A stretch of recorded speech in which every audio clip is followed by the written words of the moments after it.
Hey, howdy folks, Joe here from Just Your Average Joe's EDC. Tonight we're going to be talking about the LK Company Boys Knife. So first of all, if you're new here, I appreciate you coming by the channel. If you've been here before, thanks for coming back. Make sure you like, subscribe, and turn on your notifications if you like what you see. Now, I'm going to show you a before on this knife here real quick and then just get this out of the way. I do not have video editing skills. At some point I will develop these, but I wanted to show you a before of the knife. It's right here. It's part of a 7 knife haul I got off of eBay with the express purpose of restoring. So I'm just going to get that off screen, get it out of the way so we can talk about the knife. Okay, the LK Company Boys Knife. Now, the LK Company Boys Knife. This knife was generally marketed towards young boys, pre-adolescent, pre-teenage for sure.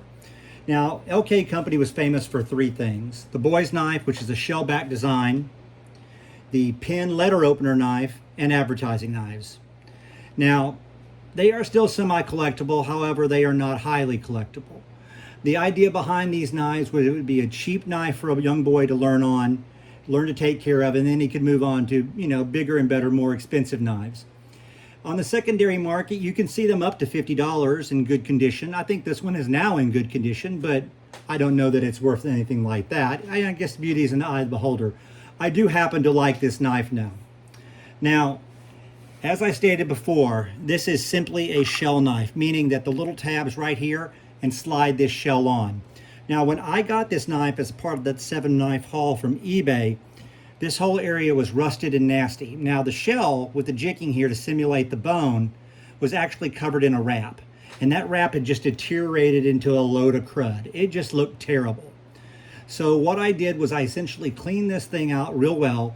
I dremeled it down, got it nice and clean. Then I soaked it in a mineral bath for 2 days. Once I had done all of that, I taped off the areas that I wanted to tape off to make sure the bolsters wouldn't get any paint on or anything. And I painted this with a metal paint. And I think it's come out very good.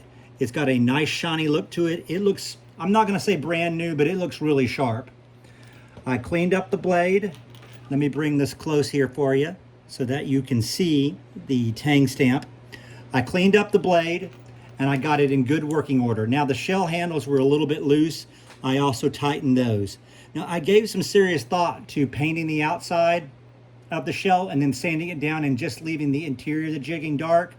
I actually kind of got halfway there on that and decided I didn't like it, cleaned it off, and then repainted the whole entire thing. I'm glad I did because I think this came out looking pretty darn sharp. Now, I did see on maybe Etsy or eBay or something like that, I can't remember exactly where one of these was for sale, and they had attached a bail to it and then put a little chain.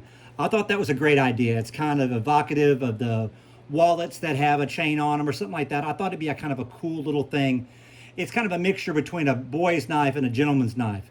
So I just picked up a little link of chain, I made a bail, and then I attached the chain to a little clip, just a little clip. So this can actually go on your belt loop, the knife could go in your pocket, and you're in good shape. Sort of a gentleman's knife, boy's knife. All in all, I'm pretty happy with how this turned out.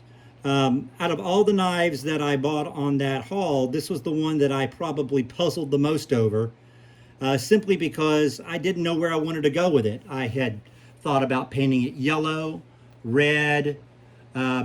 I thought seriously about painting it green because I really love the color green, but then I realized that would just look like a giant pickle, and that would not be good at all. I eventually settled in on black, which was the color that this originally was wrapped in, and I feel like it came out really well. Now you will see there's wear on the blade. I mean, this is a, well, let's just say conservatively 1955 to now. You do the math, right? Very old knife. So, I mean, obviously, somewhere in the 70-year-old range. So the blade is worn. It's never going to be perfect, but it does have a little bit of walk and talk left. Not bad at all. The bail stays on real well. The little chain matches up pretty good. The paint looks super sharp on there. It's real nice and shiny. There's no paint smell left, anything like that. I'll let it dry a long time.